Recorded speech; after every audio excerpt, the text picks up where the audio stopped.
Samsung Galaxy S4 release dates rumored for the United States. The iPhone 5s motherboard leaks with an Apple A7 chip. And more leaks compare the Lumia 920 with the Lumia 928. I'm Jaime Rivera, completely devastated and praying for all those affected in the Boston Marathon tragedy today. This is Pocketnow Daily.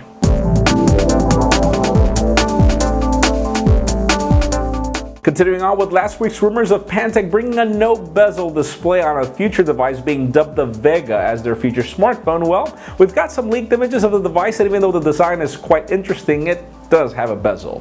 Sadly, apparently companies have not figured that out, but we know that this will most likely reach AT&T as this is their current carrier partner. And even though previous devices in the past from Pantech haven't been all that hot, well, this design is actually quite nice. Let's see what they bring.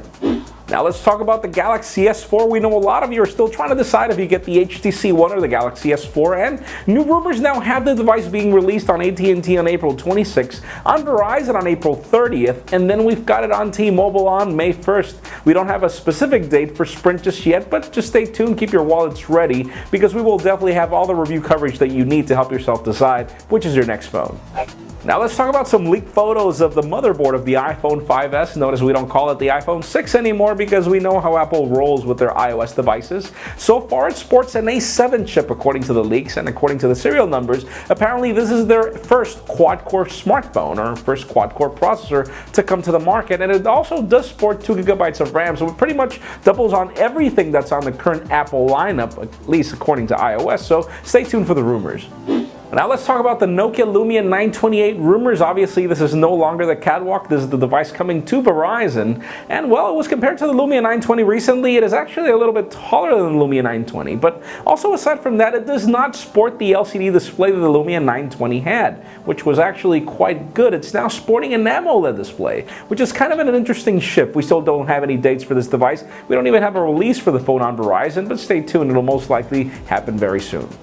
And finally, for the interesting news of the day, we've got some new leaks about the Nokia EOS project. You know, that concept of bringing the camera from the 808 PureView, that 41 megapixel sensor, to happen on Windows Phone Lumia devices in the future. Apparently, Nokia is already testing their first quad-core processor to work on this device, which is interesting, but apparently they're still on the ropes making it quad-core or sticking to dual-core, as it is obviously more power efficient. But anyways, that leads me to the question of the day.